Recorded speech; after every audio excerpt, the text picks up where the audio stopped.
शहरात वाढत्या नशेखोरीमुळे गुन्हेगारी घटनांमध्ये मोठी वाढ झाली असून जानेवारी महिन्यात 6 मुडदे पडले तर सांगली शहर पोलीस हद्दीत एक खुनाची घटना घडली।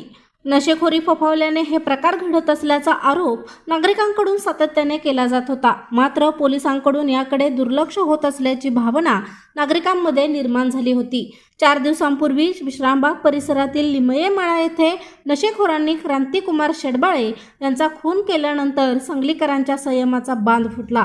संतप्त नागरिकांनी थेट पोलीस अधीक्षक कार्यालयात मोर्चा काढत पोलिसांना जमत नसेल तर नशेखोरांचा बंदोबस्त आम्ही करतो अशी आक्रमक भूमिका घेतली।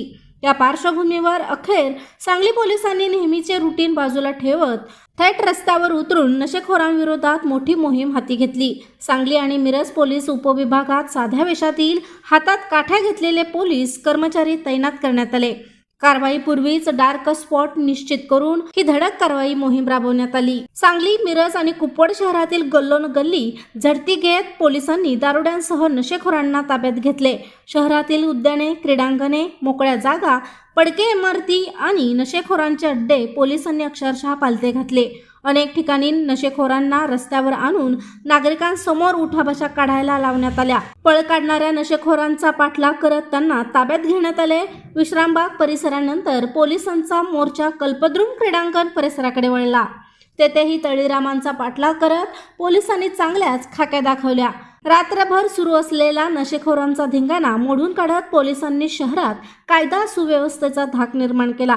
ही कारवाई साणेगुरुजी पोलीस ठाण्याचे निरीक्षक संजीव झाडे, सांगली शहर पोलीस निरीक्षक अरुण सुगावकर, विश्रामबाग पोलीस निरीक्षक सुधीर भालेराव, संजयनगर पोलीस निरीक्षक सतीश कदम, सांगली ग्रामीणचे निरीक्षक भैरू तळेकर, मिरज शहरचे निरीक्षक किरण चौगुले, महात्मा गांधी चौकचे सहाय्यक पोलीस निरीक्षक संदीप शिंदे आणि आनंदराव घाडगे यांच्या पथकाने संयुक्तपणे ही कारवाई केली।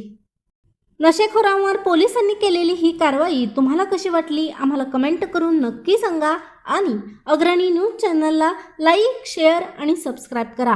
प्रशांत कांबळे, अग्रणी न्यूज, विटा।